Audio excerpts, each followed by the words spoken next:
Number 22 ranked Virginia Tech locked up here 2-2 with Longwood as we take a look at the rankings. Oklahoma topping it off.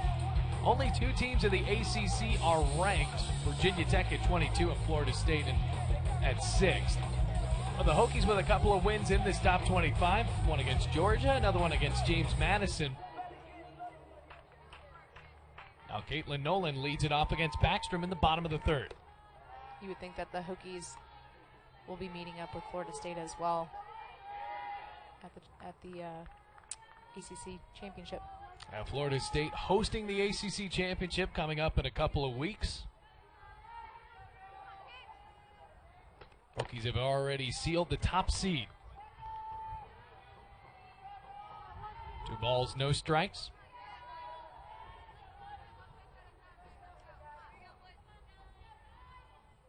Nolan's 1 for 1. Make it 2 for 2. Another base hit for Caitlin Nolan.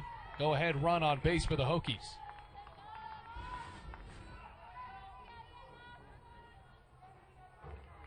Such a consistent hitter throughout 4 years of being a Virginia Tech Hokie.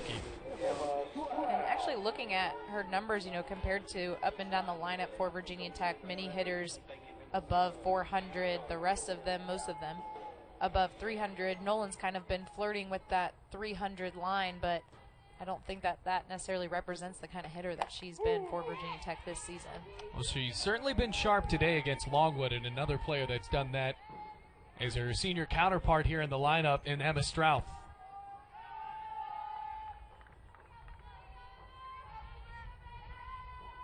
Drove in a couple of runs, now at 66 RBIs.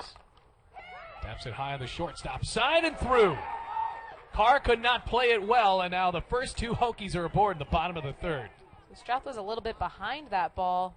You see that chopping bounce to the shortstop, and that is a tough play, but as a infielder, you have 2 choices there, and that's to take another step back or to charge that forward and get it more on a short hop, which is most of the time the better choice there. That extra long hop can kind of eat you up, as it did there for Carr at shortstop. We saw for the Hokies today against Longwood, giving them tough balls to field as Bennett rips it down the line. Nolan will score. Strouth held up. And it's an RBI double for the freshman third baseman, Kelsey Bennett. All smiles as she drives in yet another run, and the Hokies have the lead back. But that felt good, too, to hit that right over the third baseman's head is what just happened to Bennett last inning. Grace Chavez trying to keep this thing going here. And once again, you saw Clark out in the outfield to go to the point I was making before that was hit by Bennett. They just have not played it very well and just tried to snap at the ball there, and it got by her, kicked off of the wall, and Bennett got 2 because of it.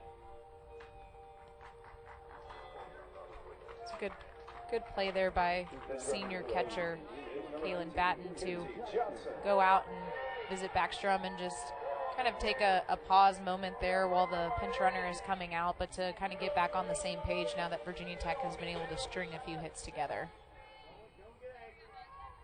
So the run comes in right now is unearned because of the error that allowed Strouth to get on. So at second, Virginia Tech's pinch runner is senior Kinsey Johnson, who has been the go-to pinch runner for the Hokies and a great senior leader off the field as well. Kinsey Johnson, another player that's been around for the Hokies.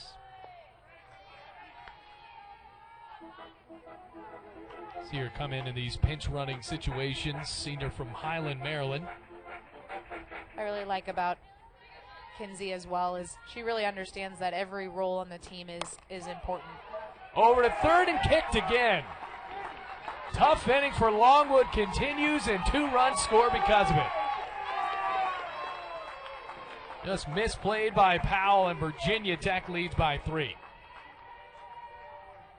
4th error of the ball game for Longwood. That's a hard hit ground ball. Should be somewhat routine, but it's not like it's just dribbling over to you. That's definitely a hard hit ball by Chavez. They didn't play the hop right. Now Chavez is safe at first base. 5-2 the score. There we saw that aggressive base running again from Coach DeMore, able to score Johnson from second. So still no outs and a new runner aboard for the Hokies. See a junior Danny Hugney. Not seeing a lot of time this season. But again, back to similar to what I was saying with Kenzie Johnson, Danny as well is a player that very much accepts her role with the team and owns that it's being present in the dugout and pinch running and doing what she needs to do to help her team win, whether she's the person hitting the home run in the scoring play or she's the pinch runner that's scoring. So Hugney's on, the junior from Northern Virginia. Al Velasquez trying to knock in yet another run. Shoots it foul. Velasquez definitely not scared of the outside pitch there, and hitters are always, I think, a little surprised on how far out away from the outside zone that they can reach. And Velasquez is somebody that she'll hit a ball that's 1 or 1.5 balls off the plate, and she'll hit it well.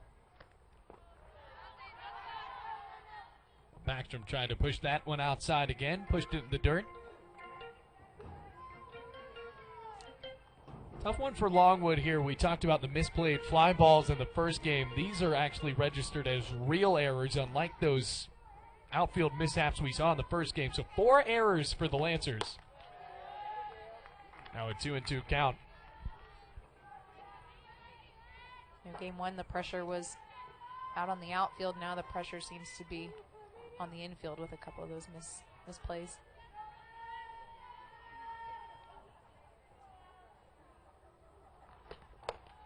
Ball 3.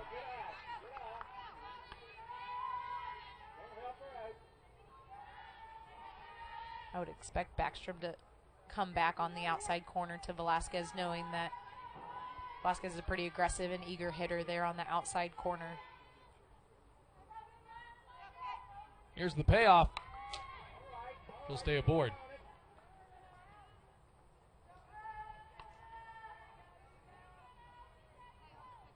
Tough for Longwood to stay in this game if they make 4 errors, but to that same token, the 2 runs they scored were thanks to mishaps with Keely Rochard and Lauren Duff.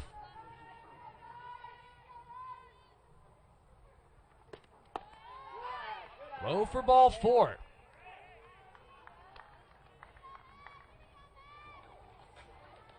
Coach DeMore there putting Danny Hugney in motion there on that 3-2 pitch.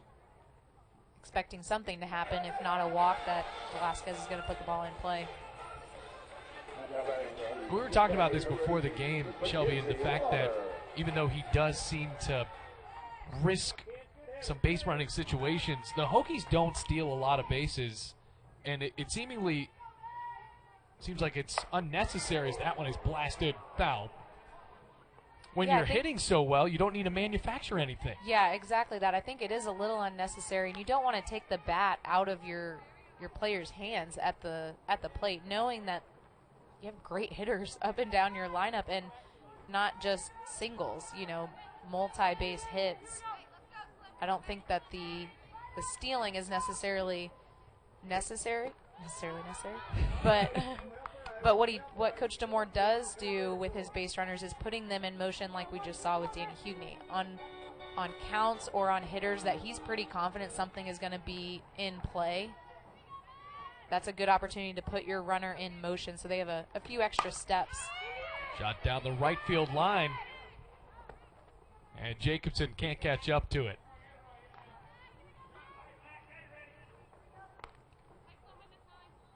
Hokies sporting the digital camo jerseys tonight. It's Military Appreciation Night. Virginia Tech, of course, at first, a military university established back in 1872. Popped up.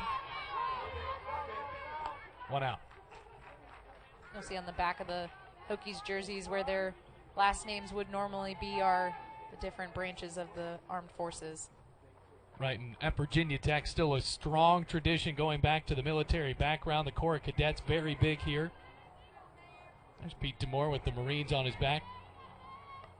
Hokies had a Corps of Cadets member on their team a few years ago, Ashley Kowalski. I could not imagine how she played a Division I sport and also as a member of the Corps of Cadets. Yeah, I would say those are maybe the two toughest things to be involved in. One, to be a college student, just a normal college student, and then on top of that, have the time commitment and the demands and the pressures of the Corps or of being a student athlete. That's tough to do both. So this is actually not Maddie Banks, and it's Slaw to the plate now. Pops it up. Carr, good effort. There's the second out. Carr really had to travel for that foul ball, but that's a great play by a shortstop to be able to go that far into foul territory behind third base and make that play.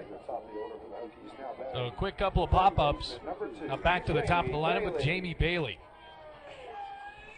It was a good move, though, by Coach Demore to pinch hit for Maddie Banks, who is traditionally a slapper or a bunter for the Hokies, and to put in Meredith Slaw, who has been in the DP position or pinch hit position.